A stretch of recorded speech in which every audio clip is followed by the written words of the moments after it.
গোপন খবরের ভিত্তিতে আবারও বিপুল পরিমাণ শুকনো গাঁজা উদ্ধার করল আমবাসা থানার পুলিশ।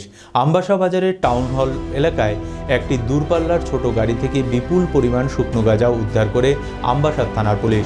এক সাক্ষাৎকারে আমবাসা থানার ওসি গুরুপদ দেবনাথ জানান, গাড়িটি গঙ্গানগর হয়ে আসামে যাওয়ার উদ্দেশ্য ছিল। গঙ্গানগরের নাকা পয়েন্টের সামনে থেকেও পালিয়ে যায় এই গাড়িটি। পরে সঙ্গে সঙ্গে আমবাসা থানায় জানানোর পরে আমবাসা বাজার টাউন হল সংলগ্ন এলাকায় আটক করল এই গাড়িটিকে আটক করার পর 14 প্যাকেটে 140 কেজি গাঁজা উদ্ধার করা হয়েছে, যার আনুমানিক বাজার মূল্য 14 লক্ষ টাকা বলে জানিয়েছেন তিনি। এই ঘটনায় আহত হয় এক পুলিশ কনস্টেবল। গাড়ি সহ গাড়ির চালককে আটক করেছে আমবাসা থানার পুলিশ।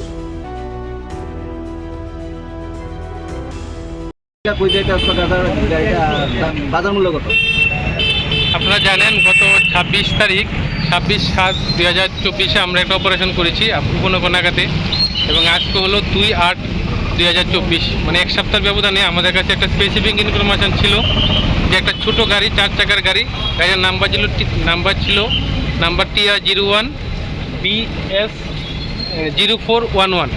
এই গাড়ি করে প্রচুর পরিমাণে গাঁজা আগরতলা থেকে চুরাইবার উদ্দেশ্যে যাচ্ছে। সেই খবরের ভিত্তিতে আমরা আমাদের সোর্স এবং আমাদের স্টাফ আমরা এঙ্গেজ করে রাখি।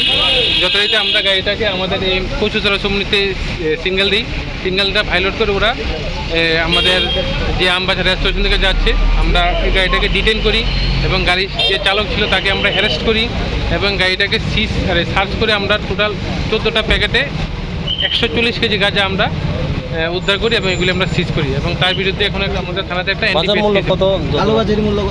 দেখুন, এগুলি তো আর আপনার খোলা বাজারে বিক্রি হয় না। কালোবাজারে এগুলা আপনার প্রায় 14 লক্ষ টাকার মতো হবে।